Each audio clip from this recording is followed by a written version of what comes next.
తాకట్లో ఉన్న మీ బంగారాన్ని విడిపించి ఆ రోజు ఆన్లైన్ రేటుకి కొంటాం. Sharma gold company. ఆమె ప్రాణం తీసిందా? యువతి మృతి వెనుక వివాహేతర సంబంధమే కారణమా? ఎందుకు ఆమె ఆత్మహత్య చేసుకుందా? చంపేసి ఆత్మహత్యగా చిత్రీకరిస్తున్నారా? యూట్యూబర్ మధుమతి మృతి కేసు సంచలనం రేపుతోంది.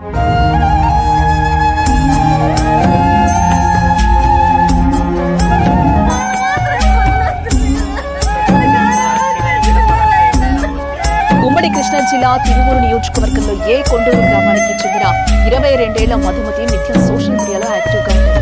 కాసింత అందంగా ఉండడంతో ఇన్స్టాగ్రామ్ లో రీల్స్ చేయడం మొదలుపెట్టింది. రోజు రోజుకు తన రీల్స్ కు ఫాలోవర్స్ పెరగడం గమనించింది.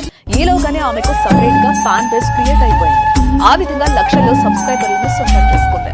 ఇలా సాఫీగా సాగిపోతున్న ఆమె జీవితంలో ఏం జరిగిందో ఏమో కానీ ఒక్కసారిగా ఆమె విగత జీవిగా కనిపించింది. అనుమానాస్పద స్థితిలో మధుమతి మృతి చెందింది. తన అమ్మమ్మ ఇంటికి వెళ్లి అక్కడే ఉరి వేసుకుని ఆత్మహత్య చేసుకుంది. ఈ విషయం తెలియగానే ఆమె తల్లిదండ్రులు షాక్ అయ్యారు. చేతికి అంది వచ్చిన కూతురు ఈ లోకాన్ని విడిచిపెట్టడాన్ని తట్టుకోలేకపోతున్నారు. మా కూతురు ఆత్మహత్యకు ప్రతాప్ కారణమని ఆరోపిస్తున్నారు కుటుంబ సభ్యులు. అతన్ని కఠినంగా శిక్షించాలని కోరుతున్నారు.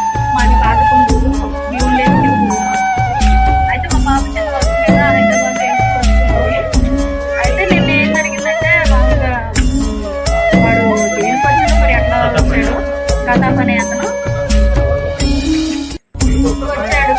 వచ్చాడు వచ్చేసి గర్భ పిల్లలను పరిచయ పట్టుకొని లాక్కుంటే నేను అనుకోయాను అనుకుంటే అనుకోని ఎట్టేశాడు. ఎవరు ఏంటని చెప్పి మా వారి ఇంట్లో లేరు. తీసుకెళ్ళిన తర్వాత మీరు కాల్ చేశారు.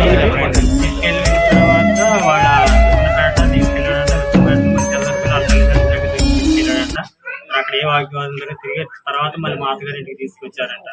తీసుకొచ్చి అప్పు చెప్పి మళ్ళీ తెల్లారిపోతూనే మా అత్తగారు ప్రాథమిక సమయంలో వాళ్ళంతా వచ్చి నలుగురు కలిసి అమ్మాయిని చంపి ఉరేసుకుందని చెప్పి మళ్ళీ వాళ్ళే హాస్పిటల్కి తీసుకొచ్చి విసనపేట తీసుకొచ్చి జాయిన్ చేశారు.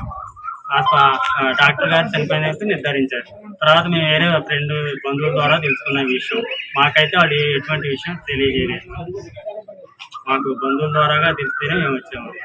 తీసుకెళ్ళి కనీసం ఇన్ఫర్మేషన్ కూడా ఇవ్వలేదు.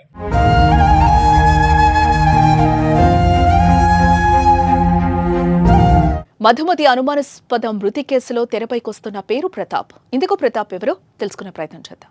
రీల్స్ చేస్తున్నప్పుడు పరిచయమో ఏమో తెలియదు కానీ గత కొన్ని రోజుల నుంచి ప్రతాప్ అనే వ్యక్తితో మధుమతి క్లోజ్ గా ఉంటున్నట్టుగా తెలుస్తోంది. అయితే ఇదే విషయంపై మధుమతిని తల్లిదండ్రులు కూడా హెచ్చరించారంట. ఈ నేపథ్యంలోనే మధుమతి అనుమానాస్పద స్థితిలో మృతి చెందడంతో ప్రతాప్ పై మృతురాలి తల్లిదండ్రులు అనుమానం వ్యక్తం చేస్తున్నారు. ఇక తల్లిదండ్రుల ఫిర్యాదుతో కేసు నమోదు చేసుకున్న పోలీసులు మధుమతి ఎవరితో చాటింగ్ చేస్తుంది, ప్రతాప్ తో ఎంతసేపు మాట్లాడింది, ఫోన్ డేటా ద్వారా సేకరిస్తున్నారు. మరోవైపు మధుమతి పేరెంట్స్ అనుమానం వ్యక్తం చేసిన ప్రతాప్ ని విచారించాలని భావిస్తున్నారు. మొత్తానికి మధుమతి హత్య ఆత్మహత్య అనేది తేల్చే ప్రణవ్ మొత్తం